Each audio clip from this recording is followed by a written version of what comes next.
Okay. Let's get it started right. Bobby Jackson, phenomenal morning, brother. How are you doing? Doing phenomenal. How are you?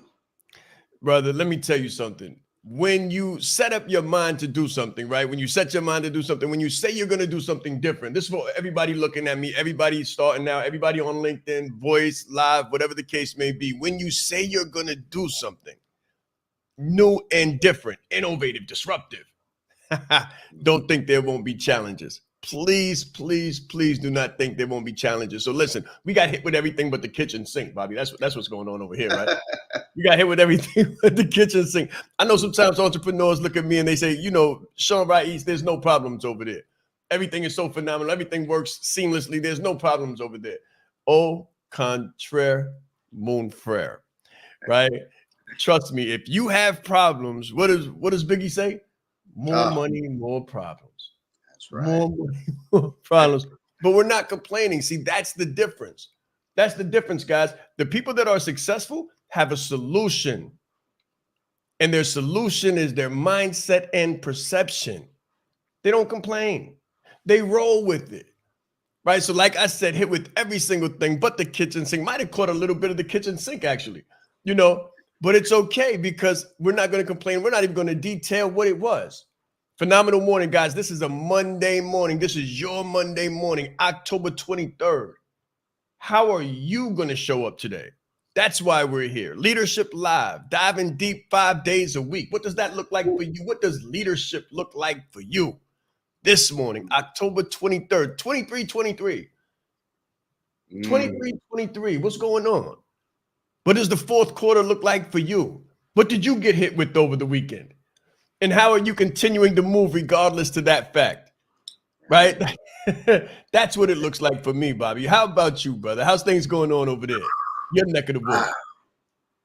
Man, that's such a great opening because what I wrote down is something I heard Les Brown say, and I believe he heard Churchill say it. And it was a definition of courage.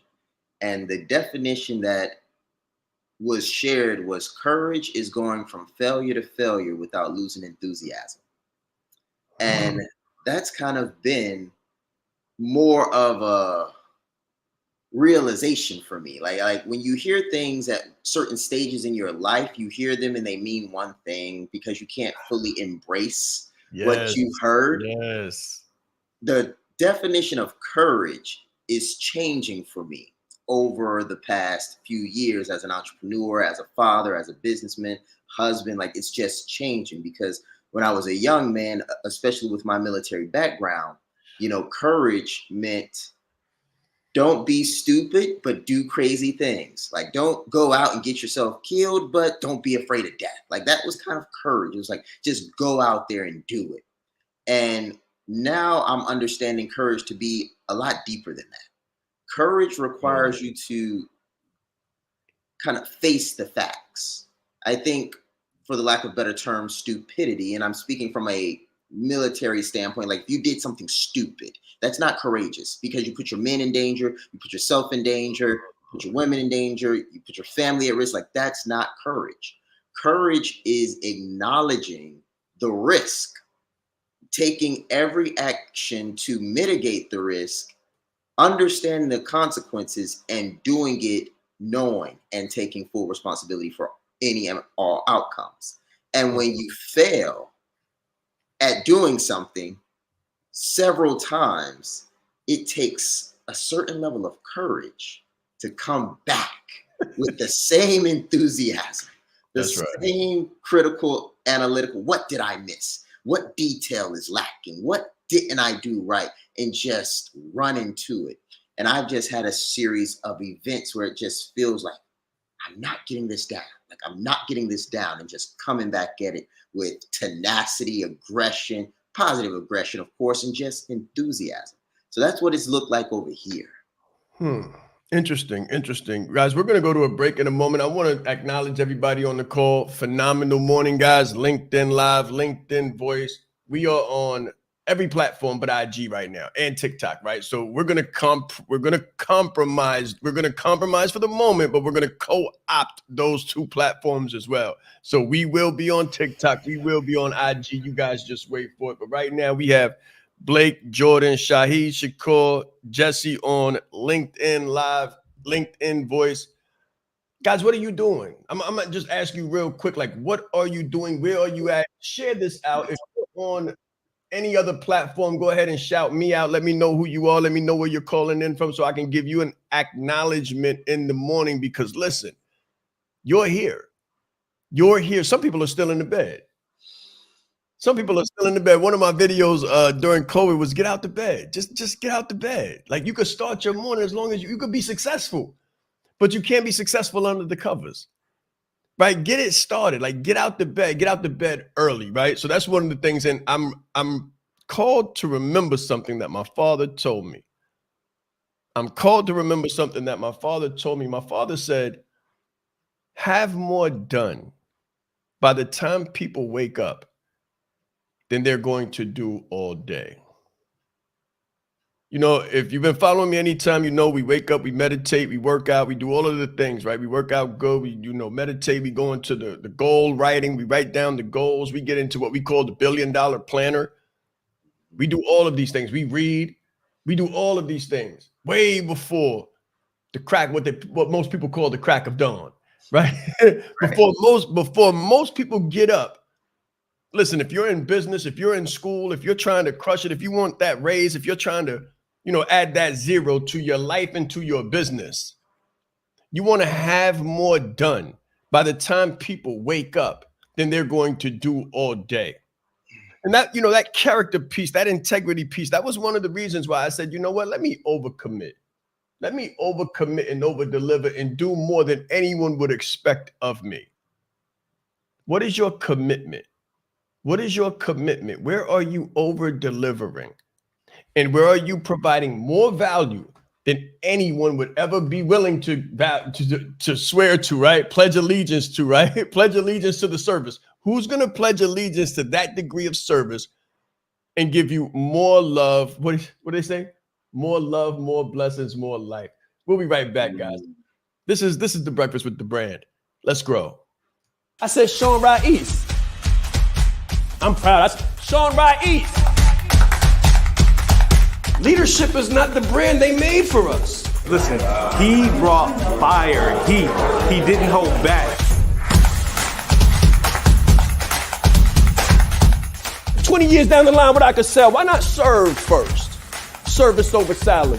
Branding like a leader closes the gap for people who want branding. Speaking like a leader closes the gap for people who are nervous about speaking. If Steve Jobs would have speculated, we wouldn't have Apple. He changed lives. He helped people open up their business and start their business. We are the brand. Some people say, Shaan, should I quit my job? Mentally, yes. As a speaker too, to be able to learn from him and watch him and game respects game. And I want to have that much game someday. The right client, pay $500,000 for what you do. You have to be bold in your beliefs. He has been an amazing asset to this event and a pleasure to work with. Very captivating, collaborative, worked very well with the audience. I want to help you. Put a 0 behind your number, right? The session was great. How he is online, virtually, he is even more phenomenal in person. Be the face of change that you want to see. Stop asking questions and start giving demands. The entire team has just been absolutely incredible.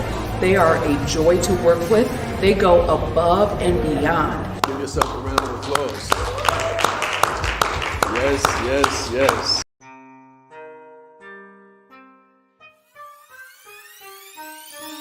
The reason why I did this and what I do is help leaders to become brands and brand themselves. You train people how to treat you like how you treat yourself. I teach authenticity marketing. If people can take advantage of you, they will in your personal or professional existence. My biggest takeaway just from day one is you are the brand. I would recommend it to anybody that's really looking to build a personal brand. Just the brand in general has changed my life. I've grown so much since I've been a part of this. I see myself in what he does, and I believe in it just as much as I believe in myself.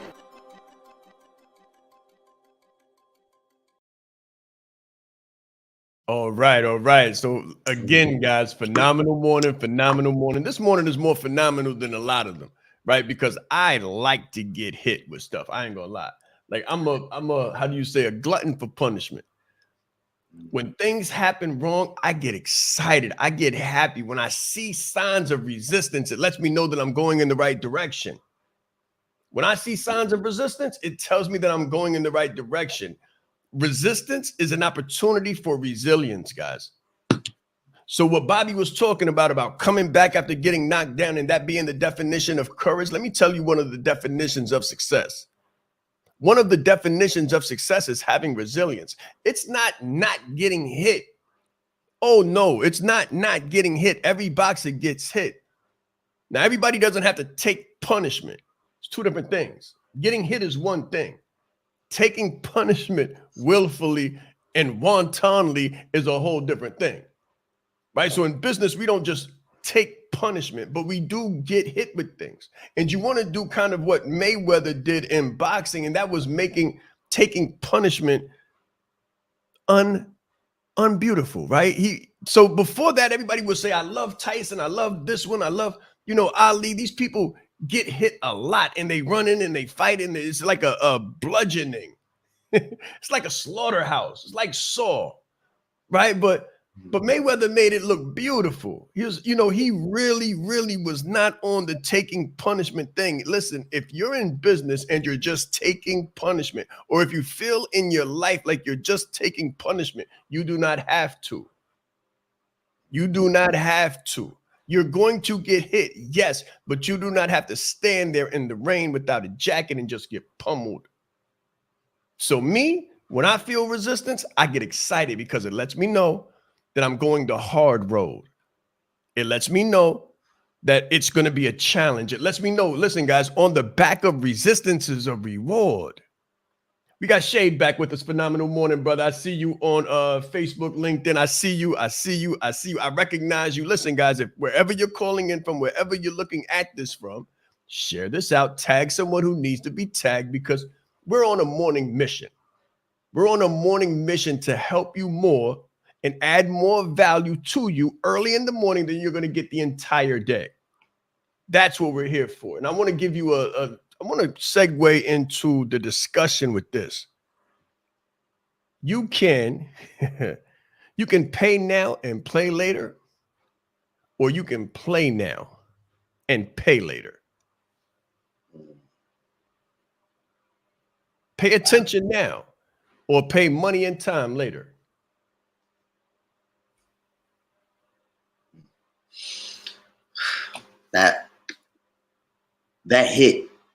That hit because I remember a time where I was discussing with you, I had been hit. And you used an analogy. I was still in the military at this time. And you used an analogy about running. And at the time, I had gained some weight. I had got out of the gym the way I was supposed to be. I had started eating more than I should have been eating. And I was still fairly fit by most people's standards, but the Marine Corps is not most people's standards. Very, very high standards. So when I got on the hardball, that's another word for the road. We call it the hardball. When you're out there, you got to hit that pavement. I was not physically fit to accomplish it. And when we talk about play now, pay later, or pay now and play later, I suffered a lot of unnecessary and undue stress that could have simply been avoided. And I want to end on this piece. You told me something, and it was about running a race. And you were like, the finish line is the finish line. And if you stop running, everybody else that started with you that doesn't stop running are going to pass you by. And you're still going to have to keep running. Or you could keep running and you can just finish. It's going to hurt. It's going to be painful. It's going to be uncomfortable, but at least you finish with the same pack, so to speak, you start with. But I think the message was less about starting and finishing with the same pack and more about starting and finishing as quickly as possible, because both of them hurt. You know, if you walk and you see everyone pass you by, you still got to finish. It's going to hurt. But if you push through and you finish, it's still going to hurt. So why prolong your suffering when you could just get it over with, find, you know, what you need to not have that happen to you again. So that really came to mind because it was a twofold lesson. It was one lesson that I used in the Marine Corps, and now I am 30 pounds lighter than I was at that time. I can run that thing with flying colors right now. And I pay first, and I play never. But no, not play. It's just like that's the mindset. So let me just give guys a little bit of a backdrop on this. In the Leadership Live and the Leadership Leverage, we do all of it, right? We do it all. We don't do the business without the life. We don't do the life without the health. We don't do the health without the relationships, because to be a true leader, you need to be a leader in all areas of your life, not just in business, not just in revenue. So Bobby's crushing it, right? Let's just put it out there. Like, Bobby's crushing it. 400% revenue growth year after year after year. 3 years in a row, about to be the fourth. Matter of fact, in the fourth, I'm going to predict he's going to 500% revenue growth instead of 400. But watch this. He's doing the 400%, but he's concentrating and focusing there. So what gets left behind? The health piece, the weight piece, right? And he's not overweight or out of shape. He's just not military standard. So when the time to roll around comes and to keep the standard, he falls a little bit short. He falls a little bit short, and he hits me like 5 days before. Like, yo, coach, I'm preparing for a race. And I'm like, ooh. I'm like, oh, God. And I remember, what Tony Robbins said about the president when the president called him and was like, I'm about to be impeached tomorrow morning. And he was like, what should I do? Yeah. And Tony said, well, you should have called me earlier. Yeah. Right. So when Bobby hit me and he said, coach, I'm running the race. I'm doing it. And I'm 5 minutes away. I said, ooh. He said, what should I do? I said, well, you should have called me earlier. Right. But needless to say, he bounced back from that. But just from there to now, you said you lost 20 to 30 pounds. Yes. 20 to 30 pounds in how long? How long ago was that? July, August, September, about 90 days, a little less than 90 days. So 90 days. 30 pounds, 30 pounds in 90 days. Guys, just so you understand, like, we don't play. We don't play when it comes to like earning revenue, shaving weight, fixing the relationship. She said 90 days. Most people don't lose 30 pounds in 9 years, right? Or a year. But let's go. 90 days, 30 pounds. That's about 10 pounds a month. That's really good. That's really, really good. Super proud of you. Super happy for that. But let me talk to you guys about playing now and paying later, or paying now and playing later. So everybody knows my story, Harlem. You know, I'm growing up. I'm young, abashed, following the corners are my coaches, right? So I'm doing the wrong things. I'm looking for the wrong advice. I'm taking it willfully. When I get right advice, I shirk it. I don't pay attention to it. And watch this. When I chose to change my life, now we're talking about 30 years old, 30 and change, I had to go back. I had to go back and pick up the stuff that I had put down. So I tell people all the time, this is not my first time around in college. This is not my first time in college. I was in college earlier, but I did not finish. So fast track 20 years later, when I want something different out of my life, I got to go back and finish what I started. See, a lot of you guys are starting stuff. Ladies and gentlemen, a lot of us are starting things. I call it fits and starts. We start and then we have a fit. You set a goal and then something happens. You start, have a fit, stop. Start, have a fit, stop. You're looking for the perfect time. That's the problem. You're looking for the perfect time, perfect circumstances. I'll do this when. I'll go back to school when the kids get grown. I'll build the business when the kids move out. I'll do this when. And I remember Brian Tracy. Brian Tracy told me, he says, Shaan, people live on the island of then. People live on the island of then. I said, what do you mean? He said, let me just tell you guys, like, I have studied under everyone that you can possibly imagine. Bob Proctor, Les Brown, Eric Thomas, Tony Robbins, Grant Cardone, like everybody that you can possibly imagine. Like, I know them well and know their work well, study well. I'm a student of all things. When it comes to business, I don't leave a stone unturned. That's why I'm in college, been in college for the past 10 years, been in business the same amount of time, and been successful and traveled the world listening and learning from everyone. So let me tell you, when I'm giving you a cross correlation, I'm not giving you my opinion. And I'm also giving you something that's evidence-based. Why? Because it's been put to the test. So again, let me just go back. So Brian Tracy's telling me, Shaan, people live on the island of then. So what do you mean by that? It was esoteric. What do you mean people live on the island of then? He said they all say then I'll. Then I'll. When I get enough money, then I'll go back to school. Or when I have my situation straight, then I'll attend to my health. Or when I make $1 million, then I'll get a relationship and, pay more attention to the spouse and all of these things. I got to crush this first and then I'll. And he said, what you need to do in your business is you need to take people from then I'll to the island of now. The island of now, and help people to do it now, crush it now. So I developed a certain mindset and also a framework called and plus and that was the origin of Add a Zero. The origin of Add a Zero was plus and. So people say to me, Shaan, I'm in school and I don't know if it's the right time for me to build the business. And I say, I never think of either or. I think of plus and. So you want to do school plus business. Mm-hmm. People say, Bobby, they say, I don't have the time really to attend to the wife and the family. I need to crush it in the business. And they don't understand that I'm trying to protect them and, take care of them. They just don't understand. And I say, listen, you need to do it. You need to do your business and you need to do the relationship piece. Because the worst thing that could happen is you could be successful in business and lose your marriage, man. Let me tell you something. Finding a spouse is expensive. Courting is expensive. And losing a spouse is even more expensive to your morality, look at your brand, for God's sakes.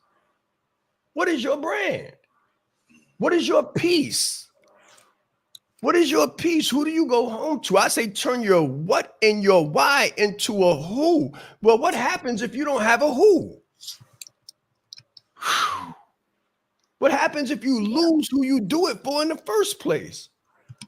So again, I was taught, not to help people stay on then I'll, but to transplant them and become the bridge and take them from then I'll to the island of now.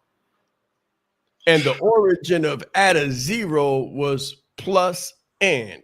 So you want to build your business plus and attend to your health. You want to attend to your health plus and attend to the relationship. You want to write the book plus and wake up early in the morning and do all the things you need to do.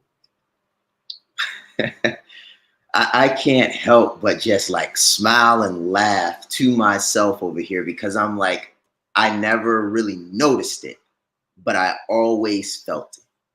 I always felt you putting us in a plus and I've heard you say this before, I've heard you say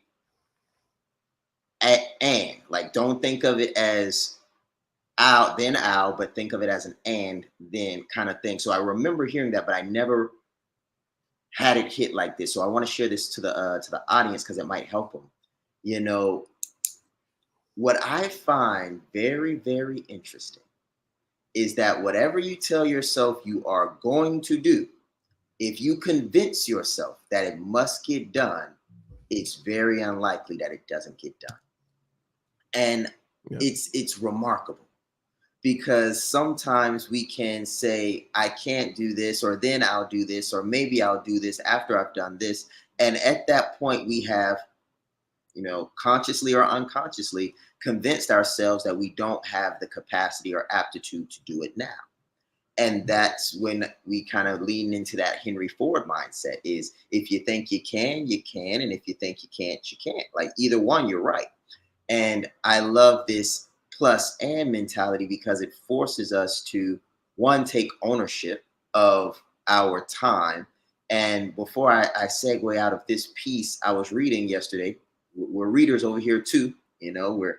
What do they say? All leaders are readers, but not all readers are leaders. We read the right things. And because we read the right things, we have the right type of leadership. So I was reading something yesterday, and it was talking about getting away from the idea of time management and leaning into the idea of self-management. And the individual was saying that so many people try to manage time when they should really be trying to manage themselves. And he went on to say that there's a quadrant. He says there are 4 ways that people spend time. One way is they spend time on urgent and important things, quadrant number 1. The second way they spend time is on important things that are not urgent. The third way they spend time is on non-important things that they believe are urgent. And the fourth way they spend time is on unimportant things that are non-urgent and unimportant things. Those are the 4 ways people spend time. And what he was saying was that if you try to manage time, you're missing the boat. Don't manage time, manage you. What are you spending your time doing? And if you manage you, you'll realize that, as my coach puts it, you can wield time. And that's what it's really all about. So I love the direction that this conversation is going in. And I've been writing and taking copious notes because it's just like, yeah, I need to lean into that personally. I need to lean into that time wielding, making sure I'm doing everything in quadrant 1 and 2. Is what I'm doing urgent and important, or is what I'm doing non-urgent and important? And I'll share this last piece. He says, the author says that highly effective people spend more time doing non-urgent, important things. And I'll tell you why. He says the people that spend all of their time doing urgent and important things are constantly putting out fires. And they can't think. They can't focus. They can't lean in onto the thing that they're trying to do. But the proactive individual, the one that does the work that they don't want to do, the ones that write the books, that do the courses, that stay up and develop the systems, those things aren't urgent, but they are important. And because they do the non-urgent, important things before they become urgent things, they're able to think while they do them. Wow. Unbelievable. Listen, I know that went over most people's heads, guys. Listen, I just know it did. I just know it did. Guys, share this out, right? We got a ticker on the bottom of this. Share this out because we're on a morning mission to help you build your business, but not only your business, because what good is revenue if you lose your relationship? What good is wealth and economic homeostasis if you lose your health? I told people in the very first course we did, I did Branded Like a Leader first, 1.0. And I told people, I said, the worst thing that you want to have happen, the worst thing that you want to have happen is to make $1 million and have to give it back. The worst thing, I promise you this, the worst thing that you want to do, because we're working so hard and we're striving so hard to be successful. Right? You guys are here. You're waking up in the morning. You're like, I want to learn. I got to learn. I got to fix this. Okay, so we're working to help you fix this. Now, what if you fix it, but then you break something else that you don't notice yet? And you get over the finish line and you're given the gold cup and you're given the $1 million check, and then you have to turn around and fix your health and pay. You got to pay for that. Trust me. So again, we can play now and pay later, or we can pay now and play later. I choose to play now. I mean, I choose to pay now all day. I used to play. I used to be the play now guy. I learned the hard way. I learned the hard way, and I'm trying to help you help you not have to learn the hard way. But anyway, let me take you to what Bobby just said and how that relates to boxing. Because I was speaking to my son earlier. And he boxes. He loves the mitts, right? He loves the gloves. He's something else with them. And my background, I love boxing. That was all I did, right? So all I did that was based in fundamentals, rather. In boxing, if you don't master the fundamentals, then you're going to have an emergency. If your fundamentals do not become, and I'll use Bobby's term, flawless. If you don't flawlessly study the fundamentals, then they won't be there for you when you need them. And it will be an emergency, and you will have on your hands a catastrophe of epic proportions. And it's the same thing in business, same thing in health, same thing in relationships, guys. This is trickle over stuff. These are transferable skills, transferable life skills. If you master the fundamentals, then you won't have emergencies later. But if you try to go showboat and grandiosity and ego, right? If you're trying to ego build while business build or relationship build or health build, you're going to have a catastrophe. We used to call, and I'll give you another analogy from physical fitness. We used to tell people to stop riding a chicken. Stop riding the chicken. I said, what do you mean? Because you look like Arnold Schwarzenegger on top and a ballerina on the bottom. Which means you're not doing your legs. Which means you're carrying around a whole bunch of weight up top. Chest look great. Biceps look great. You look great on the beach until it gets warm and you got to take off your pants and show off your shorts and get in the water, because now you look like you're riding a chicken. You look like an ostrich. Guys, don't have your business upside down. Don't have your business upside down. If you're not getting leads regularly and closing those leads as well, then you're riding a chicken. If you got the sales ability, but you don't know where the next lead is coming from, you're riding a chicken. If you're heavy on Facebook, but you don't have the itinerary on YouTube, so when people go and Google you, they don't find you and they can't learn from you until it's time to buy, and you're just trying to push services and push sales on people, and you don't have an itinerary and you don't have a library and you don't have any padding to protect your brand. If you're not brand building and you're just trying to business build, good luck with that. You're riding a chicken. You're riding the chicken, and your day is coming, and it's probably already here. Listen, guys, this is the Breakfast with the Brand. I want you to share this out, touch someone else, help someone else, because I promise you, there's a lot of people that look great up top, terrible on bottom. Business is like a game of chess. It's not checkers. If you don't know how to lead with a personal brand, then you're losing the battle. Everything about Shaan's talk was fantastic. I mean, I got so much from it. So he was really bringing fire and passion and just love and spirit to let everybody else know how do you become a leader amongst the leaders. You hold the key in your hand. There is more power in this phone than there was that took the first man to the moon. His energy, his dynamic information, gave a really great presentation. I didn't ask for any money. I didn't have an offer. I had a heart to help people and meet them where they were at and find their need and fulfill it. Shaan is the bomb. It's very important that you know yourself to the highest degree possible, because it's through knowing ourselves that we're able to know other people. You are the most important person in the room, and the better that you know yourself, the better that you're able to communicate to others. So you're not only playing the game knowing who you are, but you're also playing the game knowing who everyone else is, so that you're not playing blind. He's extremely engaging with people. He has a fantastic smile, and he's just a very high energy person. This is called leadership development. So we have to be independently knowledgeable and considerate to know who we are, so we can more effectively know who other people are. As the leader, it's your responsibility to allocate resources in the right places. If you don't know how to communicate effectively, you're losing the battle. Let's get to it, Bobby. If you don't know how to communicate effectively, you're losing the battle. Right. I was just doing a course on communication yesterday. Man, I'm in college too, right? I'm in college too, constantly improving the craft and constantly mastering what I do. And one of the things that I have spoken with clients on several occasions is stakeholder communication. And this is going to still be in the vein of pay now and pay later.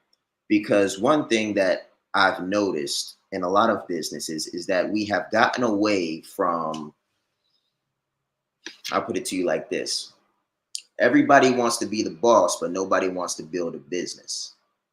Everybody wants to build a business, but nobody wants to run the business. And I say it in that order because that's kind of how I normally see it show up. It shows up in the form of I want to be the boss. What they're really saying, without, if they're not taking full responsibility, I was there too. I'm speaking from personal experience. I want to be the boss means that I want autonomy. I'm tired of people telling me what to do, where to go, how long I can be there, when to come back from my lunch break. And nobody wants to feel enslaved to a place or a person. So that's one of the first things that arise in us as entrepreneurs and business owners. Yes, sir. We say, I want to be the boss, but we don't understand the cost associated with being the boss, right? So then the next thing, and I'm going to double back on all of this. The next thing that we do is we start acting like a boss. And there's nothing wrong with that. You got to act it out, but you must also understand that if you're acting out an activity and a role that you don't understand, there's going to be mistakes and consequences and errors. Sometimes people think that they're so high and mighty that they don't need to get those things corrected. Good luck. Those that do get those things corrected realize that, okay, I messed that up. So then we go to building the business. Everybody wants to build a business once they realize what it means to be a boss. So once you realize what it means to be a boss, it means that you must take extreme ownership of everything around you. It's all your fault if anything goes wrong, and if anything goes right, you give the results and accolades to the team members that made it happen. Even if you had an integral role in making it possible, you give and you take. You take full responsibility and you give all accolades. And when we realize that that is the role of being the boss, we say, well, I need to build a business, because we don't want to be the person sitting in the middle and just taking the punches and giving out flowers. We want to step back, have a business that takes punches on our behalf and doles out checks and that we can collect. But everybody wants to, like, once you get to the boss status, everybody wants to build a business, but nobody wants to do the work. And when we say no one wants to do the work, building a business is one of the most difficult things that you do, because you have to be the boss while building the business. But once you've built the business, it replaces the boss.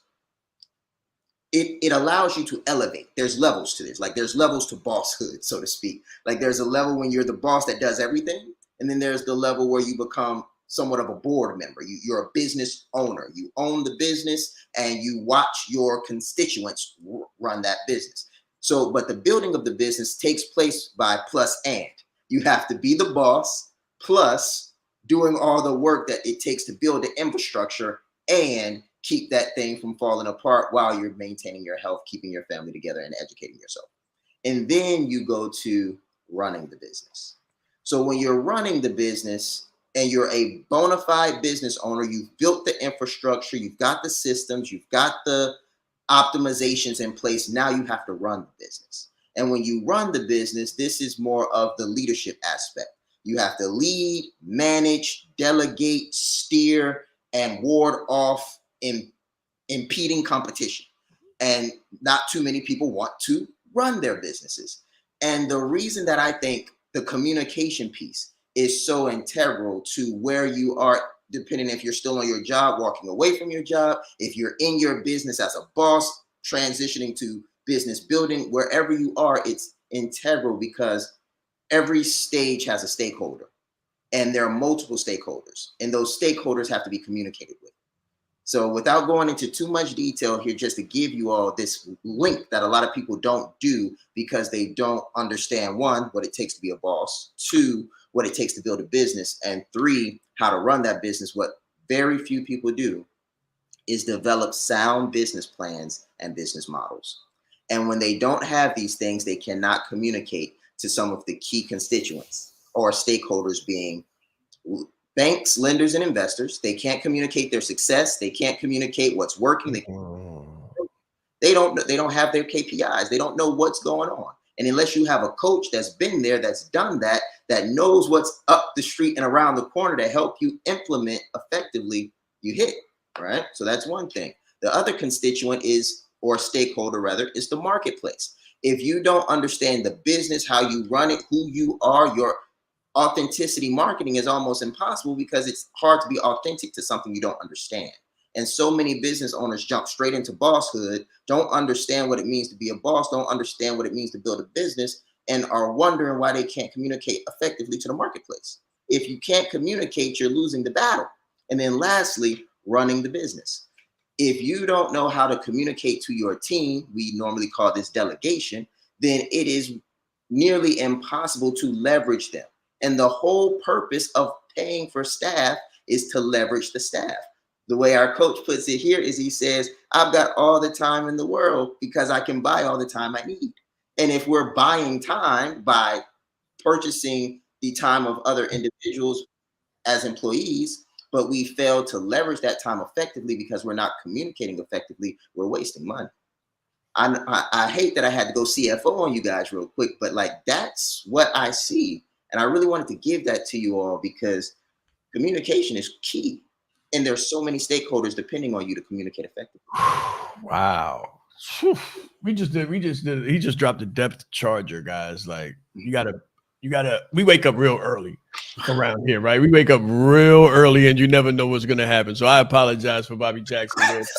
let me go ahead and apologize for him, because I know some of you guys are waking up. You're gonna need a double decaf. You know, you're gonna need a double what they call it, iron brew. Don't drink the coffee with the skulls on it, guys. Don't drink the coffee with the skulls on it, guys. I've heard that it's not the best thing for your internals. You know, but listen, the first thing is, you're not tracking. If you don't know your KPIs, you don't know your numbers. If you don't know your numbers, then you're playing the wrong game. You need a scale for your business. You got to weigh it. Right? I tell people all the time, like, the numbers, the first numbers you're looking at is the scoreboard. The scoreboard has the revenue. If you're not growing your business, if you're not making sales consistently, then you're losing the battle. And the reason why you're losing the battle is because, number two, you're not marketing. Or you're marketing ineffectively. You believe that a post is marketing. You believe I posted. So a lot of times, I remember when I started working with entrepreneurs, I would say, what are you doing? They say, I be posting. I'm posting, right? I'm posting. I don't know what's going wrong, Shaan. I'm posting. And it's like, what do you mean by that? I don't understand. Listen, let me tell you something. Where I come from, posting means standing there. Real talk. Like, where I come from, posting, I'm posting up on the corner. I'm posting. I'm posted. I am a post sign, which means you're doing the same thing over and over again. You're not going anywhere. And I can remember growing up when I was younger, seeing people who were posted, they didn't even change their clothes. So you would go in at night and they would be wearing one thing. You come out in the morning to go to school, they wearing the same thing. Oh, guys, you might think that's a light statement. You might think this is a light statement, but this is everything. If you look the same, sound the same, do the same, then there's no differentiation between you and your competitors. As a matter of fact, you're being confused for your competitors. As a matter of fact, I would say that you and your competitors are one and the same. And that's why you're not growing, because you confuse people and they wonder if it's Tuesday or Wednesday based on what you do, because you're always doing the same thing. That's not innovative or disruptive. It's not transformative. It's only transactional. And people who stay in one place don't really get too many transactions that are good. Usually something bad happens because they're always easy to find and peg. So you want to be swift and changeable. You want to be able to move. You want to be able to pivot.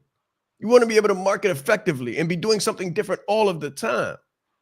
Hence, the Leadership Live, diving deep 5 days a week.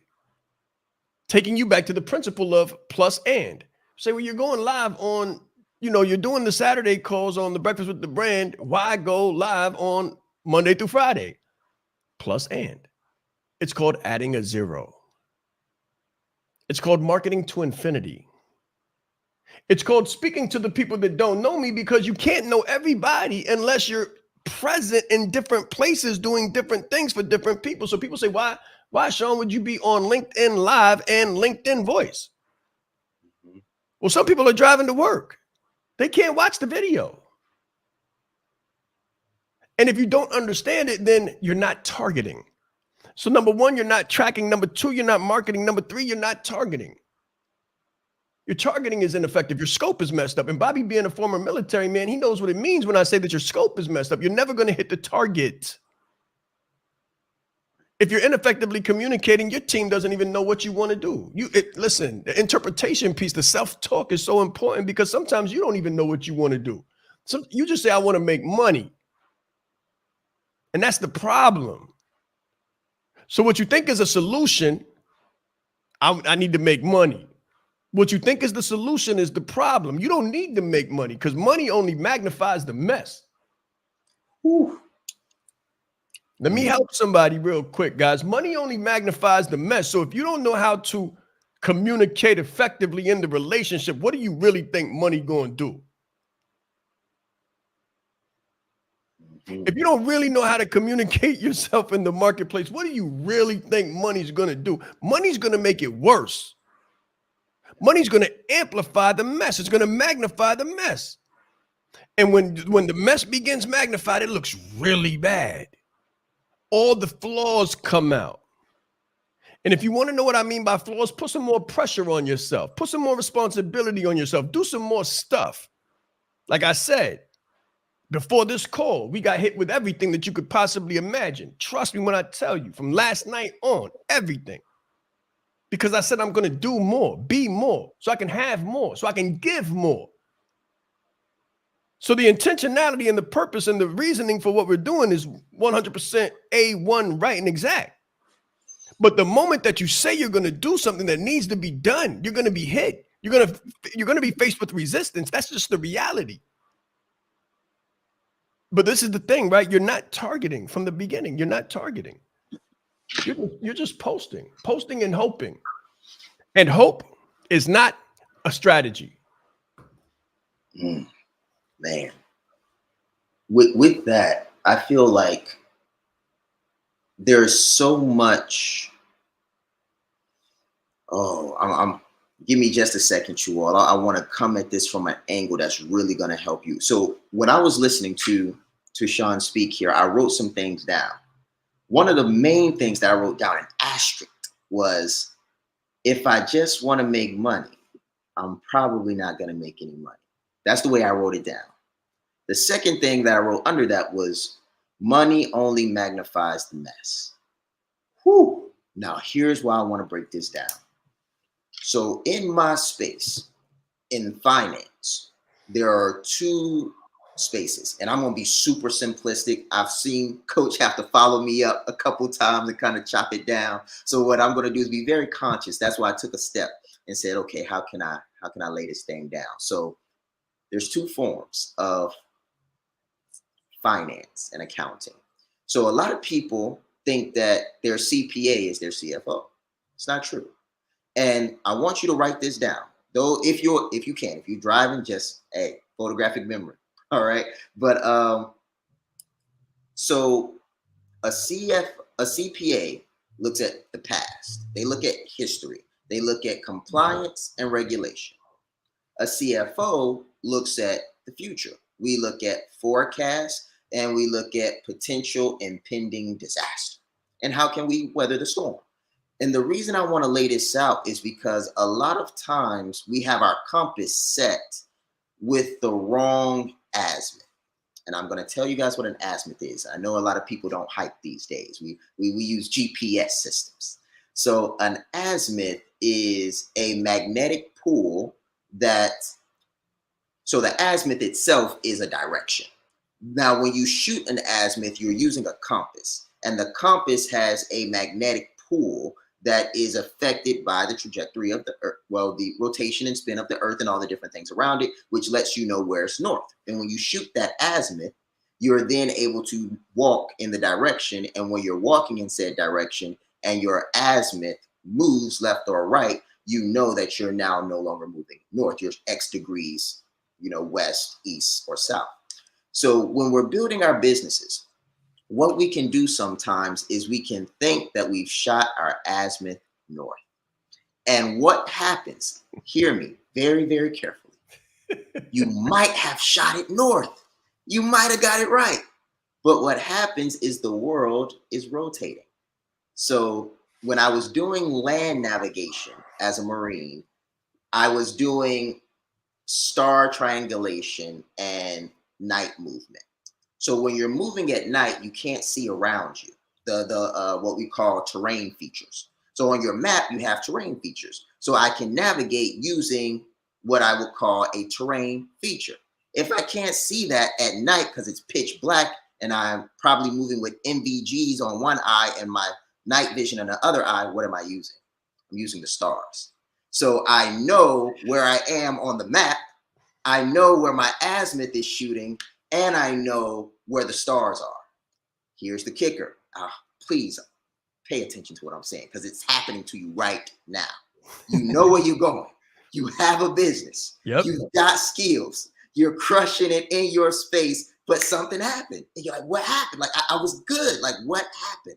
Here's what happens to us when we're doing land nav. In the daytime, you're good.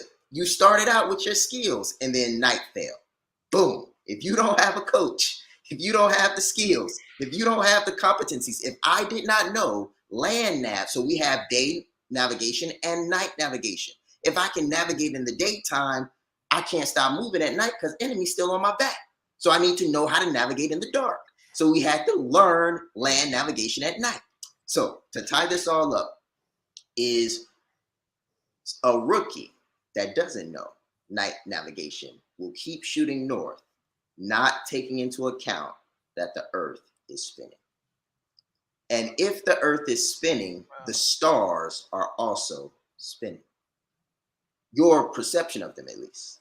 And if you keep moving north, according to your azimuth that you shot with limited information, and the rest of the world around you has shifted 25 degrees, and you're still shooting, the further you go, the larger you are off the meter. And when you're moving by foot with 120 pounds on your back and the enemy closing in, you don't want to be 16 clicks away from the LZ. Very minimal ammunition and no way to survive. And that's where a lot of business owners end up. When they jump out here, gung-ho, nothing wrong with that. But they fail to get the skills and competencies they need to navigate in the dark and in the night, in the day and in the light. Man, we about to close right now, guys. Listen, I promise you, I got to apologize again. I got to apologize again because I know that it's so many questions you have right now. So what I'm gonna tell you, and I'm gonna tell you to kind of pencil this in, man. Pencil this in, write this down, guys. We'll be here again tomorrow to help you. Right? We'll be here again tomorrow to help you with the azimuth and getting the targets right and the land terrain and the stargazing, like all of it, guys. I understand. This is what we say. This is how we simplify. So he clarified. I'm going to simplify for you. You don't know what you don't know. You simply don't know what you don't know. I always tell people this too. I say the quality of the answer is determined by the quality of the question. And many times you're so off track, you don't even know what question to ask. You say, how can I make money? I need to make money. I need to make sales. No, you don't need to make sales. Sometimes sales is the last thing you need because sales will fool you into thinking that you're successful. Sales will fool you into thinking that you're successful and that you're doing it right. And this is the thing. More money, more problems. If you fail before you begin and before you really start collecting some revenue, then that's okay because we can correct that. But a lot of times what happens is people get way off, super far off, and they're somewhere they don't even know how to describe what's going on. and I'm trying to find out exactly where they are from listening to them. And I'm like, what do you see? What do you feel? If you can't tell me what you see, then reach out in front of you. What does it feel? What do you feel under your feet? Is it concrete or is it sand? Is it slush? Is it water? Let me know what's going on. Sometimes you can't even describe the situation. You're just in pain. And that's why we're doing this, guys, because you need a little bit more help than you think you need. Or you know you need help, but you don't understand what kind of help. And people want to hype you up and give you rah-rah and make you feel good and make you run out there and go further off course because you feel great, but they don't give you the fundamentals and they don't give you what you really need, which is the strategies, not the tactics, not the stuff. A lot of people want to do stuff. No, you don't need to do stuff. Sometimes you need to stop. Stop and engage your terrain to find out where you really are. And that's what we'll be talking about tomorrow on The Breakfast with the Brand. Listen, I am your host, Shaan Rais. Of course, I am accompanied by the phenomenal Bobby Jackson, who just took you on a trip, mentally and militarily, right? But we're going to bring you back to ground zero tomorrow and help you to add a zero to your net worth, add a zero to your mentality, add a zero to your relationships, add a zero to your leadership, add a zero to your business. But before you can add a zero to anything outside of yourself, hear me very clearly. Before you can add a zero to anything outside of yourself, your net worth, you need to add a zero to your internal. You need to add a zero to you, your self-worth, because your net worth will be determined by your self-worth. See you guys tomorrow. Let's grow.